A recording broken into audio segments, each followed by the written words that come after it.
Do you see any trend in the recent applications? I'm realizing I need to download TikTok because apparently this has a big influence on where students apply. You mentioning rankings is really important just because I think a lot of students get caught up in rankings and don't realize what those rankings mean. The US admission process, they're really focused on fit and how you fit into the community. And I think that's why they really focus on character.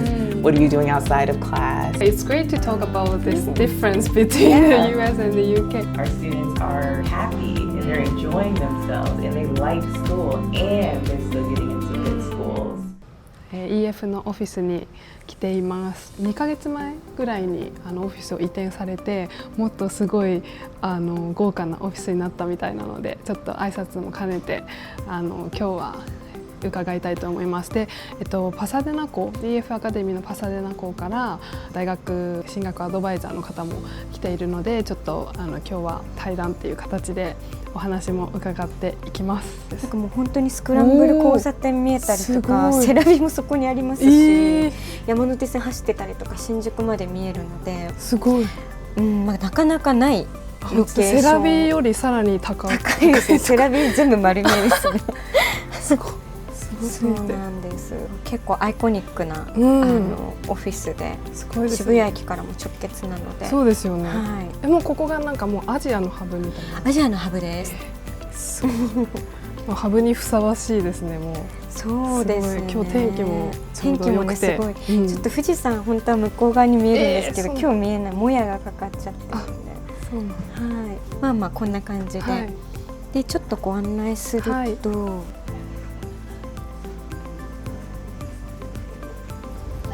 その辺に私たち座ってるんですけど、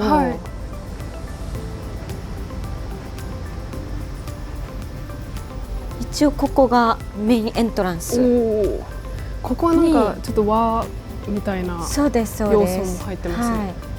でこっちが学校側になってて、多分大きさもその前と比べたら2倍ぐらいになって、かなりパワーアップしたオフィスです。あれですよね、日本にそうですそうです。で語学を学んでる生徒たちがここにいます。すごい。はい。なんかちょっと若干インテリアも日本っぽくそうですよね。このセクションでちょっと分かれてますね。Oh, I just got. Oh, okay. Well, hi. My name is Jessica Williams. I am one of the founding university and academic counselors at EF Academy Pasadena. My job there is really to work with students from the very beginning. So whenever they enter, whether it be grade 9 or in the middle of their high school career, and help guide them through their high school experience to whatever post-secondary opportunity they're interested in. Most of the times it is a US university, but we do have students who may decide to go to university in a whole new country, so that has been exciting as well. A little bit about me. I started my career actually on the university side. So right after I graduated college, I started to read and evaluate applications for a smaller school here in the US, not here, in the US. And from there, I decided that I really wanted to take everything I knew from what universities were talking about in the admission office, what they wanted to see or hoped to see in applications, and really start to work on the high school sides with students so that they know the tips and tricks to get to the school that they're interested in. So I did that for about 6 years, and on top of that, I also started to work with scholarships in the US. So again, just learning what they are looking for and helping students kind of find that match. And now that I'm at EF Academy Pasadena for the last 3 years, I just kind of give that information to the students, and I think we found some great success on where we have sent our students. Oh, nice. So students now, like I guess it's the application season for everyone. Yeah, so November 1st is sort of that first major deadline for US universities for students. They can go either early action, which means that they're just moving a little faster in the process. So it's for the kid who always had straight A's or knew exactly where they wanted to go for university. A lot of them submitted their applications November 1st. And we should be hearing back mid-December to see, that's when they'll start to get some of those results, which is exciting. Yeah. Oh, that's pretty fast, I guess, because for the UK, so UK uses this system called UCAS, right? Normally students apply between October to December, and some students hear back in January, but some don't hear back until March or May. So it's a really, really long process. So yeah, I thought that's pretty quick for the results to come out. Yeah, so there is sort of another deadline that may fit a little more of the UK universities. So after this first batch of applications, there is the regular decision deadline. So you submit your application early January, but majority of students will hear back by the end of March. Oh, right.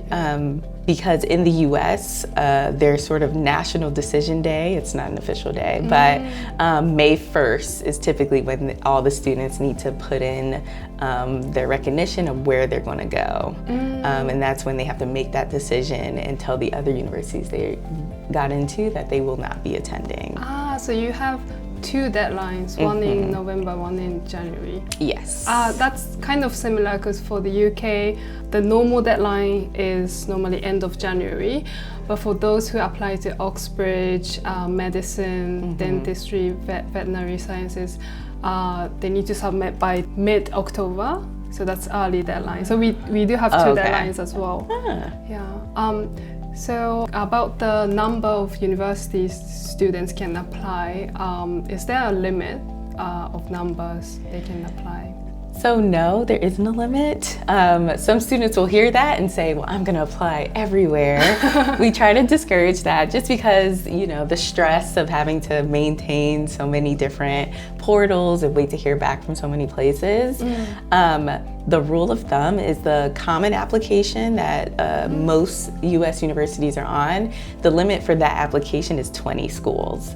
So that is a lot. So typically we try to guide students that if you max out on the Common App, maybe that's a sign you should slow down and maybe think about the schools. Because as you know, in the US, there are thousands of schools that you can apply to. So you can really get lost in just trying to apply to all of them. Is common application more common or like individual application? The Common App has really been where most of the schools are really pushing to have their application, just because it's truly one application that a student has to submit, and then each school may ask an additional couple of questions that are specific to the school. So essentially, a student can fill out this one application, click send, and it will go to 20 different schools. So more schools are getting onto it. I know a few UK schools are trying to get on it, or even schools out in Asia as well. So slowly everyone is trying to get on the application because it becomes easier and more accessible for students. Easier, but for the UK, it's great to talk about this difference between the US and the UK. But for the UK, you can only apply to 5 schools, 5 universities through UCAS. But if you choose medicine, you can only apply to 4 schools. So it's much less compared to the US, but even 5 schools, I feel it can become overwhelming sometimes. But so what's the average number of schools students normally apply to? I would say the number is around like 8 to 10. I think too, because we are in Los Angeles, kind of California, we have UCLA, we have USC, we have a lot of those schools just 20 minutes away from us. So limiting it to 5 is really hard when 5 of the best schools are in your neighborhood. But yeah, we've seen students do 8 to 10, particularly at EF Academy. It may be let's say 5 to 6 US schools, and then the others may be in their home country or in another country altogether. So our students even do a mix. Right. So do students normally apply to universities in other countries as well, or they normally stick to the US? Majority will look at schools in the US, and then they may apply to the one school back home that they've always thought of. But even as things have changed, students are more open to trying new countries. That was one interesting thing with our graduating class last year. Every student who didn't stay in the US for university, they went to a new country that wasn't their home country. So we had a Polish student go to Switzerland. We had a student from Venezuela go to school in Argentina. We had a student from Mexico go to school in Spain, which was very interesting how they are just ready to explore and try something new in a whole new place. So I'm glad that they are open to trying something new after their high school experience. Yeah, it's great. So with US diploma, I guess you guys have US diploma curriculum and AP, right? Yes. For the UK universities, not many schools accept US diploma as an entry requirement, so students need to take at least 3 to 4 AP subjects. But is that the case for other countries? Like, do they accept US diploma, or they need to take APs? Yeah, it's sort of a mix. So there are some places in Europe where it's very UK. You need to take, 4 or 5 AP exams, get these particular scores, and it's very cut and dry. But we're finding that a lot more European countries will accept the US diploma on its own, or maybe even taking the AP class rather than just taking the exam will work for them. It's really dependent on each country. But we're finding that our students, because we have the AP curriculum, our students typically are just going forth and taking the exam as well. I see. And what about the nationality mix in Pasadena? Is it mainly international students, or do you have a lot of American students? Yes, I want to say now we're about like 70% international, with 30% local US students. And even in that mix, we, as a boarding school, we have local students who may be boarding students or maybe day students, but we are majority international students. I think we have students from about 30 countries. 30 to 40? Yes. So it's a great mix of students from a little bit of everywhere, which is amazing. Yeah, the more international it gets, the more complicated the application get, I guess. Yes. Yeah, because everyone has different, target and countries and stuff like that. But do you see any trend in like the recent applications that students make? Yes. I'm realizing I need to download TikTok because apparently this has a big influence on where students apply. I'm thinking specifically last year, suddenly so many kids wanted to apply to the University of Miami. And they were saying there was a influencer who like made it big or whatever. So like suddenly we just had like a group of kids, just maybe like 5 or 6 of a graduating class of about 60. Just University of Miami, I recently heard about it. It's the best thing ever. Wow. And I'm like, okay.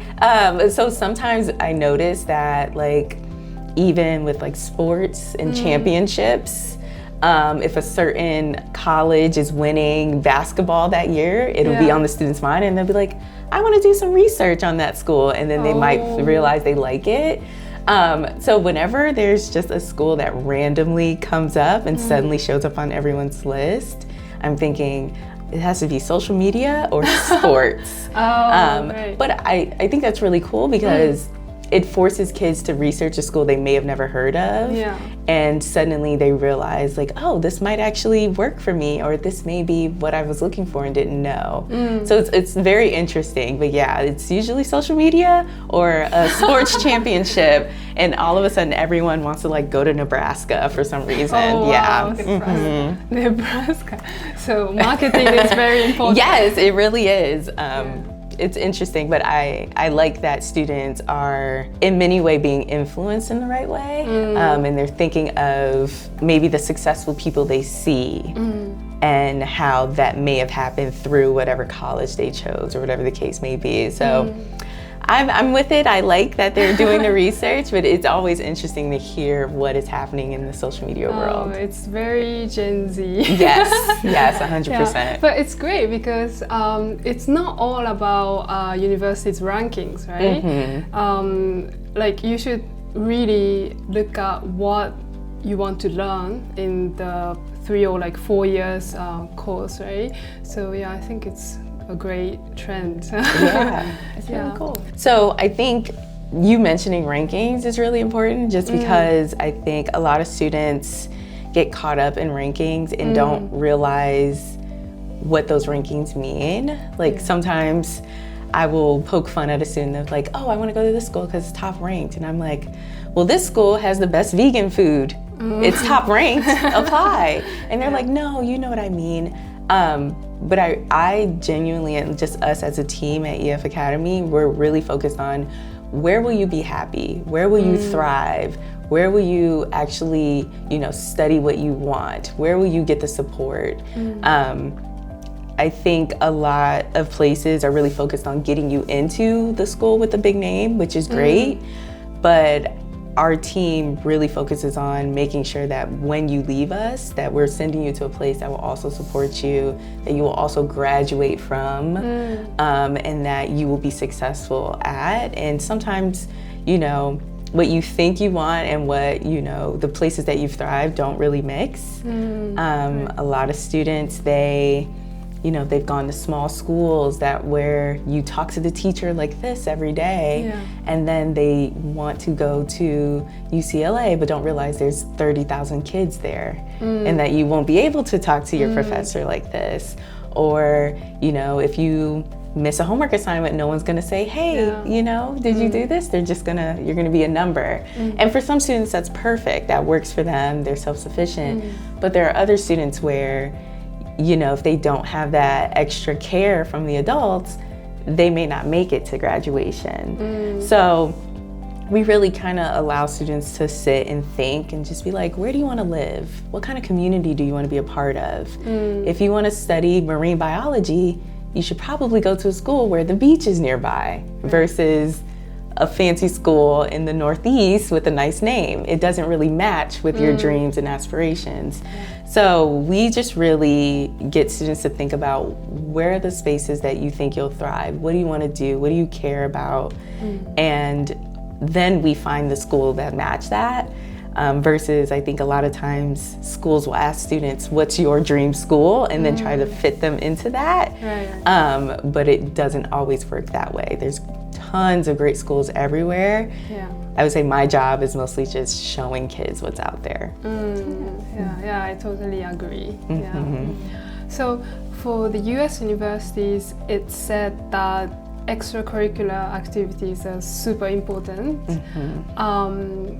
I want to know exactly how much extracurricular they need to do, and when do kids normally start preparing for that?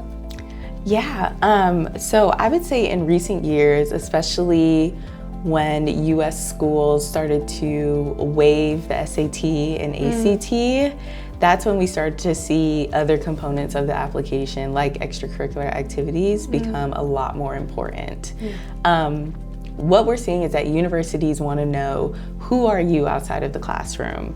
And it really forces students to think about the fact that when you're in university, class is only a couple hours a day. What are you doing for the rest of the day? And universities want to see that and know that. When they read your application, they want to know, oh, after he's in his science class, he's definitely going to be on the soccer field because he's been doing soccer all through high school, you know, or oh, that student is going to lead that club one day because they've done that all through high school.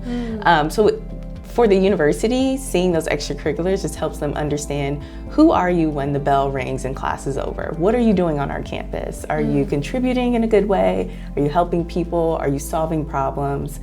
So that's why it became more important. For students, it should be coming naturally. I know that they want to do stuff for the university application, but really students in 9th grade should be joining a high school and seeing what do I like, what am I capable of. That's typically 9th grade is when they start playing sports on the varsity level and they start to build those skills. This is when kind of dance performances and theater becomes more a major part of lives of students who are creative in that way. Students are now building, you know, art portfolios in a different way, but also they're able to showcase leadership skills by being in different clubs. Because before, you know, you'd never led a group of people and now you're organizing community service and things like that. So it kind of happens naturally when they get more engaged in the school. And as they kind of maintain it, they don't realize it. They think, you know, I'm just spending time, or like my parents just want me to be active. But you know, being on a soccer team for 4 years, you now can say, like, I've led a team, I know how to organize, I know how to time management, I know how to do all these different things that you won't be able to showcase these skills in the classroom in that same way. So I know it's becoming a thing where we're like, yes, keep playing the piano, yes, keep going to soccer. But there's so many different skills that they can pull from that, or even, I always say to students, like babysitting. I know it sounds very minimal, but you're learning the skills to take care of a child. Like you might be feeding them, you might be cooking. It seems very simple to them, but when universities read that, it's like, wow, like you're very mature, you're responsible, you can be left alone, you know how to make good decisions, people trust you. But to the student, they're like, I'm just babysitting. So that's sort of the really important piece of those extracurriculars, where it's like so many different skills are coming out of it that you wouldn't get in the typical classroom. So that's why they're becoming more important. Yeah. Right, so it doesn't have to be directly related to the course they are applying to. It can be anything that you can showcase your skills, abilities. Yeah, we have students who are like, I want to be a doctor, but of course with age restrictions and things, you can't just go to a hospital at 14 and start doing operations. But, you know, we'll suggest to students like, hey, there's a senior facility. What if you went and hung out with some of the elders there and did something simple and just cared for them? Okay, you're not being a doctor, but you're able to show you're caring for people in the way that is accessible to you. So yeah, it's really that kind of space for students to show, like, I'm not just studying biology for this, like I actually care about people, I actually want to do this, this and this. Yeah, for the UK, students need to do some sort of work experience or like extracurricular, but it's said that UK universities look at academics much more, like they focus on academics rather than those extracurriculars. And if students choose to do any extracurriculars, it should be directly related to the course they are applying to. So for example, for medicine, I'd say those, what you just mentioned would be okay, plus maybe something like shadowing at the hospital, shadowing a doctor. But for others, like I did biomedical sciences, it's similar to medicine, but it's more, let's say, like lab based. So what I did is to read books about medicine. I read books about mutations, mutants, and I just wrote that. It can comprise like a third or 2/3 of the personal statement. Yeah, that's normally the case for the UK. I think it's more practical. Like it's great to hear that US universities actually appreciate other factors of the students' background. Yeah, I know that to be like a big difference between the personal statements for US schools and UK. I feel like with the UK, it's like, you know, what do you want to study? How have you done the work and all that? Yeah. Whereas for the US, it's so interesting because it's very much set on personal characteristics, any, you know, hardship you've overcame. With like US schools are very focused on like your character, your personality. And I think you can attest to this as well, just the difference in the culture when you get there. I feel like in the US, when you're a college student, you're fully involved in the university. Like the university is your full identity. You do everything there. You're captain of, you know, the track team, president of the club. You do everything in-house. Where I feel like in the UK, it's a little more, you're more independent. You kind of, you're just there to study. And you move differently. So that was always interesting when students would apply to both the US and UK schools, because the UK is just like very clear and cut, and then the US is like, how do you feel? How are you, you know, how are you saving the world today? It's very interesting to see the difference in priorities there. Yeah. So it's really important to know the characteristic of each application by each country, I guess. Yeah. I think a really big difference between like university admission rates, I guess, than anywhere else in the world is that the US, like there are students who will have straight A's, who will do everything right, or however they may seem, and they won't get the result that they were hoping for. And I think with that, sometimes it doesn't have to do with the student. Like maybe there's too many qualified students applying for the same spot. So unfortunately, even though, you know, you have straight A's and you've done all the things, you may hear a no.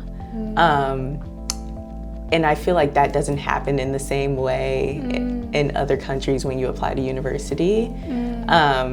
And it really changes how a lot of students will approach US applications, because you could 100% do everything right, be amazing, and you may hear a no, and you have to not take that personally. Because the US admission process, they're really focused on fit and how you fit into the community. And I think that's why they really focus on character. What are you doing outside of class? Because if we did just focus on what you did in class and everyone had straight A's, everyone would get in. So that's a really hard conversation to have with students a lot of times when they hear the no and they're trying to figure out, what did I do wrong? And it's like, unfortunately, you didn't do anything wrong. It just, you know, wasn't the right fit. You weren't the institutional priority this year.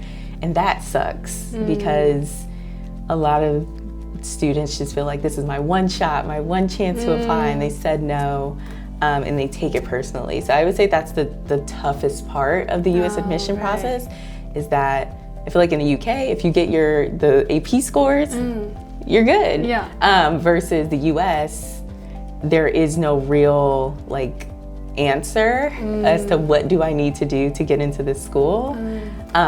It's all subjective. It's all up to the person who's reading it at the time, and that's really hard to navigate for kids who have like that dream university sometimes. Right. But that's good to hear, because a lot of my clients, they don't know the difference between the US and the UK schools. I mean, like both UK and the US have lots of top schools, right? And they don't know which countries to choose, and a lot of people apply to both US and the UK, but from hearing what you just said, you should really know like which type of person you are when you consider which country to apply to. And for the UK, if you it doesn't happen a lot, but if you don't get any offers from any schools you apply to, it's quite common to take a gap year, or like if you do get offers but it's not your top choice and you want to retry, students normally go for gap year and maybe like travel around or like do some internships during that time.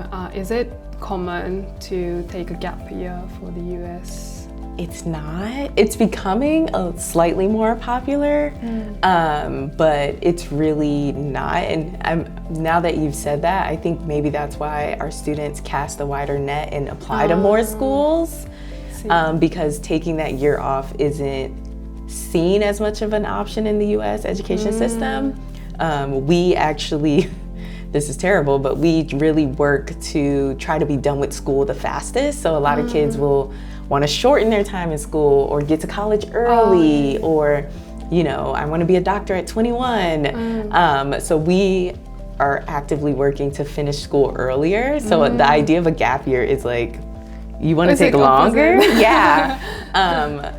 But yeah, and the thing with the US admission as well is that you can just hear no's. Like everyone can say no. And I think that's a different feeling than in other spaces where you at least know exactly what you need to do and you'll get a yes. Here you don't know what they want to see from you, and they can also tell you no. So I think there's just a lot more anxiety, worry related to the decision process, versus in the UK, if it's like, hey, you know if you didn't get the 5 on the AP exam, so you kind of already know what's going to happen.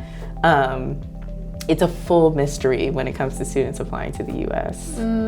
So I was talking to this mother whose son is in year 13, which is I think grade 12 in the US. So he's in the middle of this application process for the UK universities, and the mother wants him to make more safer choices because she doesn't want him to not get any offers, right? But his predicted grades are actually great, so he's chosen top schools. Like all his 5 choices were originally only top schools, but that's too risky, so I've advised him to replace one with a lower requirement, and he did, but his mother is still worried. And I was like, oh, this is the like choice he made. We should respect his choice, and even if he doesn't get anything, he can still retry after a year. Like gap year is an option. Yeah, we work with a similar thing at EF Academy where we put schools in different categories and it's dependent on the student, their academic profile, things they've done in high school. So we have like reach schools, so that a reach school is a reach for everyone. It's the Harvards, it's the Yales, it's the Ivy League. It's a reach for everyone regardless if you are the perfect person. So we have reach, we have target. So basically these are schools where you fit the academic profile of a kid who is currently there. So maybe you have the same GPA as the students there, you know, you're involved at the same rate. Target is like 50-50 chance they'll say yes or no. And again, these are all like guesses based on what we know. And then we have likely schools, so slightly above 50% chance that they'll say yes. So either your academic profile is above theirs, you know, you're amazing, we feel like a yes is coming.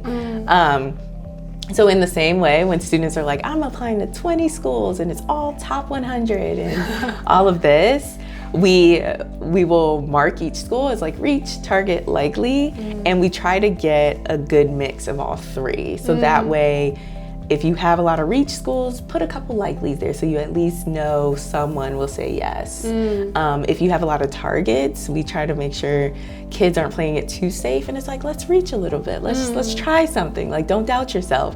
So that's sort of the system we try to use with our list to just make sure like we don't want students to undersell themselves by not pushing for those high schools, but also we don't want you to only apply to the high schools and you don't hear anything back. Now, of course, when students and parents get to the list, they may decide to move things around as much as they like, but at the very least, our job, we just want to make sure we cast a wide net because we know how unpredictable U.S. admissions could be. So I fully understand that parent, like, I don't know. Because that could be devastating when you just hear that no after, you know, you spent all your years putting this together. But yeah, we try to at least add in a likely and a target here and there just to make sure everything's going to be okay. Okay, so Ono-san has something to announce.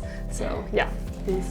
Okay, thank you so much for watching it. My name is Kanami.